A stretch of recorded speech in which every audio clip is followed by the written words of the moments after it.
एक बार एक बौद्ध भिक्षु भिक्षा लेने एक नगर में गया हुआ था और सारे नगर के लोग उसकी सेवा करना चाहते थे क्योंकि उस समय बौद्ध भिक्षुओं का बहुत सम्मान था। इसलिए जिसे भी पता चला दौड़ा दौड़ा उस भिक्षु के पास पहुंचा। उन्हीं में से एक वेश्या भी थी जिसने उस भिक्षु के बारे में सुना तो उसे देखने चली गई और जैसे ही उसने उस भिक्षु को देखा वह देखती ही रह गई।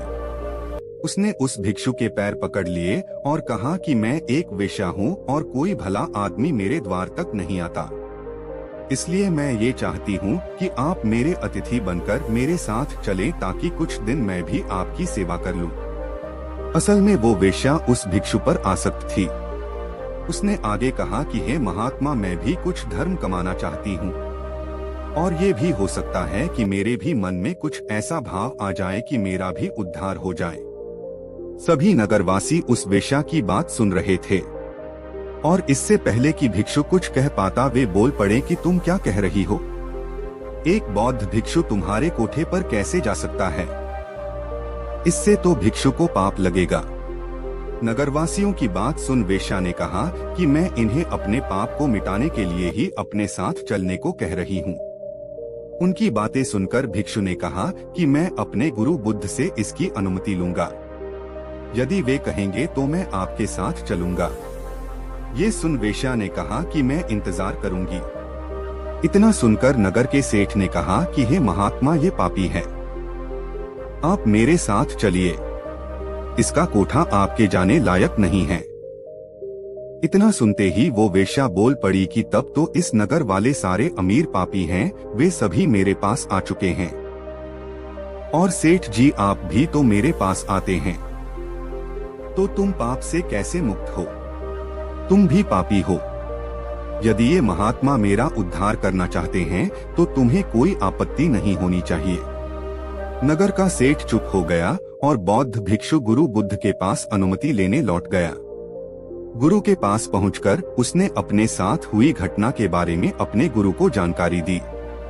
गुरु के सभी चेले ये बातें सुन रहे थे और सोच रहे थे कि अब गुरु क्या कहेंगे। कुछ चेले सोच रहे थे कि अनुमति नहीं मिलनी चाहिए और कुछ एक ऐसे चेले भी थे जो चाहते थे कि अनुमति मिले ताकि वे भी कल को किसी ऐसे स्थान पर रहकर कुछ समय बिता सकें। गुरु ने सब कुछ सुनकर कहा कि जाओ और उस औरत का भला करो। आज्ञा पाकर भिक्षु लौट गया और कुछ महीने बाद उसी औरत वेश्या के साथ लौट आया। उसे औरत के साथ आया देख सभी चेले आपस में कहने लगे कि देखा संगत का असर। आखिरकार इस औरत ने अपना जादू चला ही डाला और अच्छे भले भिक्षु को सांसारिक जीवन जीने वाला बनाकर अब शायद विवाह की अनुमति लेने आई है। लेकिन गुरु को पता था अपने चेले का, इसलिए गुरु उन्हें आता देख मुस्कुरा रहे थे। भिक्षु ने अपने गुरु के पैर पकड़े और कहा कि हे गुरुजी, मैंने इस औरत का उद्धार कर दिया है, अब ये एकदम शुद्ध आत्मा बन चुकी है, अत इसे भी अपना शिष्य स्वीकार करें।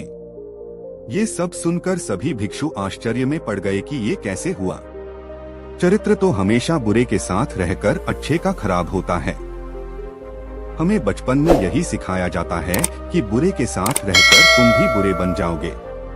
तब गुरु ने कहा कि देखो इस भिक्षु को जिसने मेरी आशा के अनुरूप कार्य किया। इस औरत के चरित्र को अपने चरित्र जैसा बना दिया, न कि खुद को बदलने दिया। ये ठीक उसी प्रकार है जैसे कमल कीचड़ में रहकर भी कीचड़ जैसा नहीं होता। इसलिए मैं इस कहानी के माध्यम से ये कहना चाहूँगा कि आपके अंदर यदि बुरे विचार आते हैं तो अपनी संगत बदल डालिए। अच्छे लोगों के साथ ही आप अपने आप को ढालने की कोशिश करें। जैसे आप बुरे विचारों का स्वागत करते हैं वैसे ही अच्छे विचारों को भी अंदर आने दें, उनका विरोध न करें। जैसे ही आप अच्छे विचारों के लिए अपने मन के द्वार खोल देंगे, आप पाएंगे कि आप एक अच्छे इंसान बन चुके हैं।